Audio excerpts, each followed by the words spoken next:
buenas noches y bienvenidos a Historias de Terror. Los hombres de hoy creemos que ya no tenemos mucho por conocer, que ya no hay nada nuevo que descubrir, pero en este programa vamos a conocer historias, experiencias, situaciones que ocurren del más allá y de lo sobrenatural. Un funeral se podría describir como un lugar o una ceremonia donde reina el luto y el desconsuelo por la pérdida de algún ser querido. Pero imagínense que de repente alguno de esos difuntos se levantara de su ataúd o que apareciera en la puerta. Parece una trama de una película de ciencia ficción, pero aunque parezcan narraciones imposibles, lo cierto es de que existen casos y narraciones donde la realidad supera la ficción. Pero todo esto no es relevante sin una historia. Mi nombre es José Llamas y te presento El sepulcro vacío. Amalia era tan solo una niña de 11 años de edad, la cual había nacido con una terrible malformación. Tenía el cuerpo encorvado, los brazos pequeños y las piernas encogidas que no le permitían moverse. También tenía su piel pálida, casi verdosa, cabello negro y largo, todo embarañado. Su único medio para transportarse era una vieja silla de ruedas. De su padre no se sabía nada y su madre había muerto de una penosa enfermedad cuando ella aún era muy pequeña.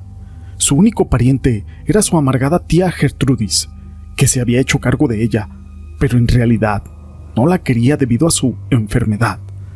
Para ella, tan solo era una pesada carga. El único motivo que tenía para cuidarla era de que la madre de Amalia le había dejado una considerable suma de dinero al morir. Amalia vivía en una hermosa casa ubicada en la colonia Roma de la Ciudad de México.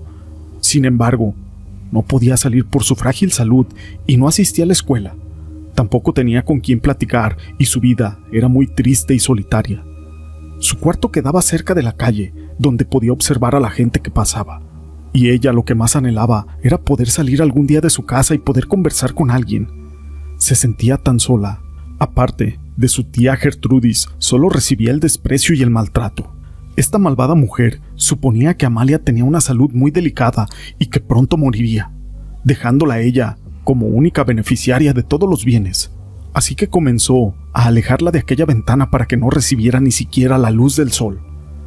Al no darle de comer bien, ni siquiera de beber, solo deseaba su muerte porque Amalia tan solo era para ella una pesada carga y ya no quería cuidarla más. Así que un día, el perverso deseo de Gertrudis un día se cumplió. Amalia murió en desnutrición. A su velorio y posterior entierro no asistió nadie, salvo la tía y un sacerdote que se apresuró a decir unas cuantas plegarias. Sin embargo, Gertrudis no podía disfrutar de aquella herencia de la pobre Amalia, pues ella también murió al poco tiempo. La autopsia reveló que había muerto de un infarto fulminante, pero quienes descubrieron el cuerpo aseguraron que lo encontraron tirado en el suelo y con una horrible mueca de horror en el rostro. También tenía unas huellas de llanta alrededor del cadáver. Tiempo después la gente comenzó a murmurar que en aquella casa y en la ventana del cuarto de Amalia se observaba a alguien, y pronto se esparcieron todos los rumores y decían haber visto en la calle una silla de ruedas que se movía sin ser jalada por nadie, pero en esa silla de ruedas se podía ver un pequeño ser encogido. Efectivamente, era Amalia, quien ahora podía moverse por todo el mundo de los vivos a su antojo. Se le acercaba cada vez más gente, principalmente niños, a quienes observaba que estaban jugando, pero ella no quería asustarlos y desaparecía entre la niebla. Se dice que esta aparición se sigue presentando hasta el día de hoy y aunque ella no quiere hacerle daño a nadie, solamente quiere tener algunos amigos con quien jugar y con quien platicar. Tal vez los que ella en vida nunca pudo tener. Esta historia la quise compartir con ustedes, pero no es la única historia que se cuenta acerca de los funerales. Mientras estaban en un velorio, un majestuoso jinete los visitó. La noche era fría. Algunos vecinos estaban congregados para poder velar a Juan, quien había sido encontrado sin vida en el campo, y decía la abuela que con media decena de nietos a todo a su alrededor para poder escuchar, de nueva cuenta ese relato. La verdad es de que estas historias nos las contaba mi abuela antes de ir a la cama. Todos estábamos acurrucados en el fogón, mientras lográbamos ver aquel chispiteo de la lumbre y alargaba las sombras pequeñas en la cocina de leña. Solo los ojos de los pequeños brillaban con miedo y la curiosidad al mismo tiempo. Nos contaba que ya al filo de las 12 de la noche, las velas de aquel velorio, que eran de cebo, amenazaban con apagarse, pues el viento se colaba por las rendijas de aquella casa y hacían que se balancearan aquellas llamas. Pablito, mientras los deudos rezaban una y otra vez para poder pedir por el eterno descanso de Juan, pero de una manera repentina, el silencio de la calle fue roto por un aullido de perros desesperados, los cuales querían escapar. Después de estos aullidos, se escucharon unos cascos de un caballo que por la calle empedrada iba a todo galope y se acercaba hacia ellos, cuando por fin llegó justo en la puerta de la casa. Aquel jinete llegó relinchando su caballo y se detuvo. Bajó y venía vestido de charro, con un enorme sombrero que le cubría casi toda la cara, mientras un viento helado, en ese mismo instante, apagó todas las velas de ese velorio. A todos los que estaban ahí se les enchinó la piel y todo quedó totalmente oscuro. Después de esto, ya no vimos nada, decía la abuela con una voz muy tenue. Después de esto, se escuchó aquel relinchido del caballo y cómo se iba alejando a todo galope. Cuando por fin aquellas personas pudieron prender las velas, ya no estaba el cuerpo, había desaparecido.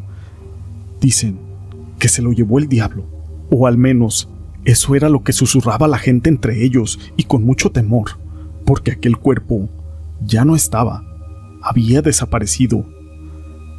Algunos comentaron que Juan tenía pacto con el demonio y que ni siquiera muerto lo iba a dejar en paz. Pero en realidad quienes acudieron y quienes estuvieron ahí presentes nunca pudieron olvidar eso que pasó esa noche. Por eso, nunca deben invocar a Satanás, pues pueden perder su alma y también su cuerpo. Esta historia la quise compartir con ustedes, aunque hay una leyenda donde un personaje chino llamado San tenía 66 años cuando decidió organizar su propia ceremonia de despedida. San no había contraído matrimonio y tampoco tenía hijos. Ello le llevó a querer satisfacer su curiosidad acerca de cuántas personas pudieran acudir a brindarle el último adiós. Pero la preocupación de San tenía un motivo. En la cultura china se cree que los muertos tienen unas necesidades y sus allegados deben satisfacerlas. Por ello, los familiares deben visitar las tumbas y reparar las carencias que padecerá la persona que ha abandonado este mundo. 40 invitados acudieron a su funeral, además de otros 100 extraños curiosos ante tal evento. A pesar de que era una buena cantidad de personas las que habían ido, San no acabó muy satisfecho con aquel experimento, ya que 20 de sus mejores amigos y familiares no acudieron a ese entierro y no hicieron su acto de presencia. Sin duda alguna, esta es una manera muy extraña de saber si alguien te irá a dar el último adiós de este mundo. Estas historias las quise compartir con ustedes. Si les han gustado, déjenme su pulgar arriba. No olviden en dejar sus comentarios. Y gracias por ser parte de este canal.